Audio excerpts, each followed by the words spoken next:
Sickle Cell Awareness 365 in Atlanta, Georgia, and she's an incredible advocate for sickle cell disease, working with the SCFGA, the Sickle Cell Consortium, the Sickle Medical Advocacy Committee. She advises Grady on how they can do better by people with sickle cell disease. And also she does some drug consulting. And she has a Bachelor's of Arts in Sociology and is an incredible human being. And so it's our real privilege and honor to be with you today, Mia. Thank you for joining us. Thank you so much, Lydia.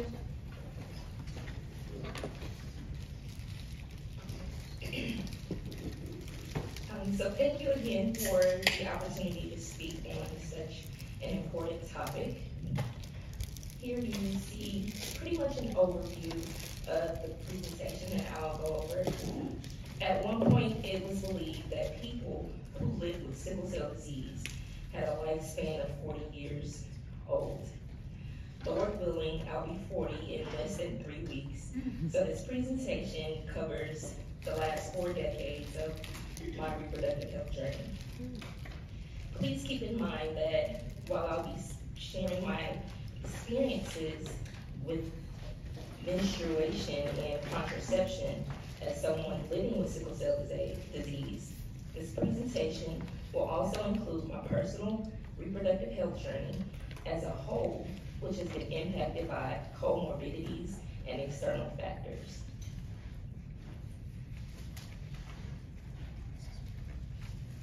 It's not working.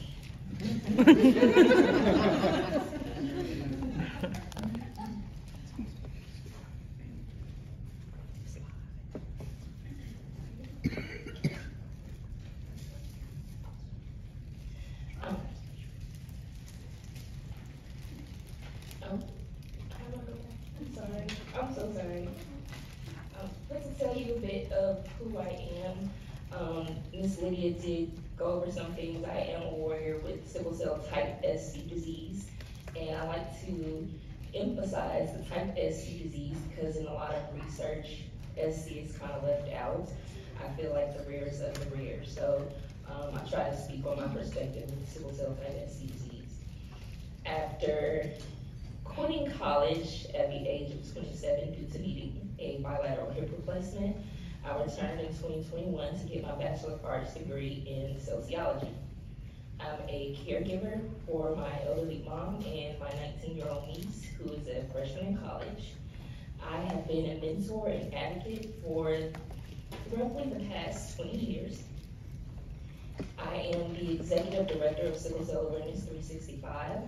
I'm the General Assembly President with Sickle Cell Community Consortium and a consultant with a host of other companies and organizations, as Ms. Lydia mentioned. I'm passionate because of my family. As you can see, there's pictures of me, my mother, and my older sister. There's pictures of myself, my mother, and my niece. And a newspaper article from 1993 where me and my co-founder, Jennifer Callwood, were at Sickle Cell Camp in Atlanta, Georgia, probably in creative arts, and I think this might have been the beginning of my advocacy journey.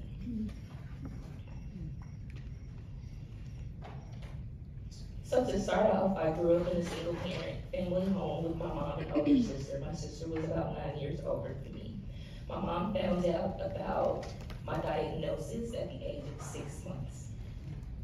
My first crisis was about at 9 months, and even at birth, it was not anything special, being that I was a child born with sickle cell disease. There was no swollen hands or feet or anything like that. But like I mentioned, my first crisis was at the age of 9 months.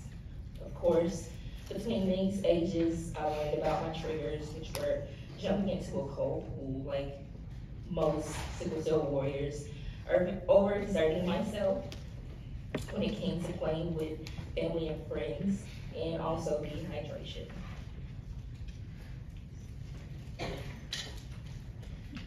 This is the juicy part. This is when menstruation started. So my menstruation started at the age of 14. I know that many warriors go through delayed puberty, but I don't feel that that was the situation for me. I also had irregular periods, which was blamed more on my weight at that time and not so much sickle cell disease. Like many other warriors with warriors, I started contraception pills to regulate my cycles. At this time, there were no menses-induced crisis, normal cramps, but nothing that would really take my sickle cell over the edge as far as menstruation is concerned. I also learned about new triggers, like a field trip to Stone Mountain, Georgia, climbing the mountain, and the first plane ride, which I learned how altitude affects sickle cell disease. On to my 20s is when things started to shake up a little bit.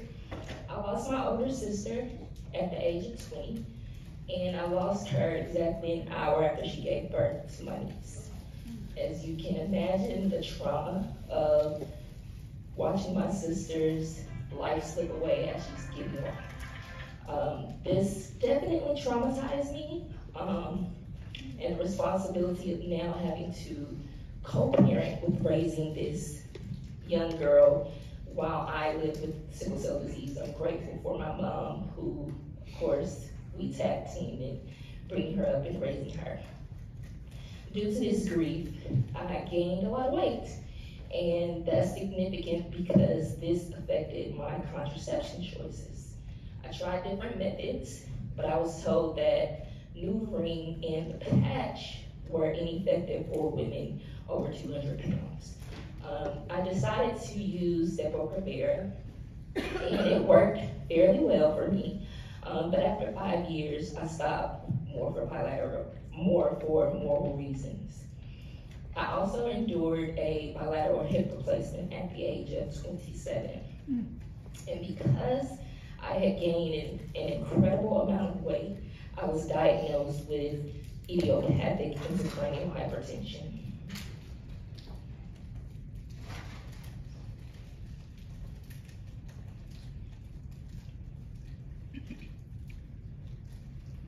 So in my 30s, at this point, I'm not taking any type of contraception. There are no pregnancies. I'm learning that I'm having more chronic pain as it pertains to my sickle cell disease. I'm noticing more pain around my cycles during this time. Like I said, this doesn't happen until in my 30s. In my teens, I was not aware of the complications sickle cell had on menstruation. And also, there were tons of environmental factors that played a role in my sickle cell experience. Now, my desire for kids, of course, when I saw my sister lose her life was, I don't want kids, I want to have them, and my niece is my one and done. But in my 30s, that desire decided to come back. But it takes two to tango, and I didn't have any suitable partners. However, a couple of years ago, a suitable partner appears. He actually had the bone marrow transplant to be cured of sickle cell disease when he was 16. And he was under the impression that he could not have kids. So, like most people in a relationship, we discussed this and we're okay with not having kids. Until, surprise, guess who ends up pregnant? As you can imagine, this was extremely mind-blowing. I felt like it was a really horrible joke and play on me. I was already in the space of, now that I'm older, geriatric pregnancy, having sickle cell, having high blood pressure, having idiopathic intracranial hypertension.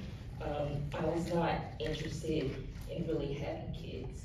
But of course, becoming pregnant, all those feelings decided to return. And unfortunately, with the first visit, not only did I find out I was pregnant, but there were two sex twins. Wow. I told the doctor that she couldn't possibly see two stacks, even though we were all looking at the same screen. Couldn't possibly see that. but she did, but there was no cardiac activity. There was only one sac that had developed, the other had not, and eventually they ruled it a miscarriage. So currently, of course, considering contraceptive health again, and contraception options, my concern, as many other warriors, is with the estrogen and the contraception choices that we have. I understand that the estrogen leads to blood clots. I'm not sure how my previous TIA would play in the role of those blood clots and estrogen. And I also have a family history of breast cancer. I'm aware of how estrogen plays a part in breast cancer, so I'm reluctant to use anything with estrogen in it. Although I lost 75 pounds when I was diagnosed with IIH, it's been 13 years since that experience, so the options for NuvaRing and the patch would still be ineffective for me. So, though I can't use those. The Mirena IUD, I learned, increases intracranial hypertension. And in my case, it was not from Mirena, it was simply from being overweight. I was told that intracranial hypertension for me was found most often in young overweight women.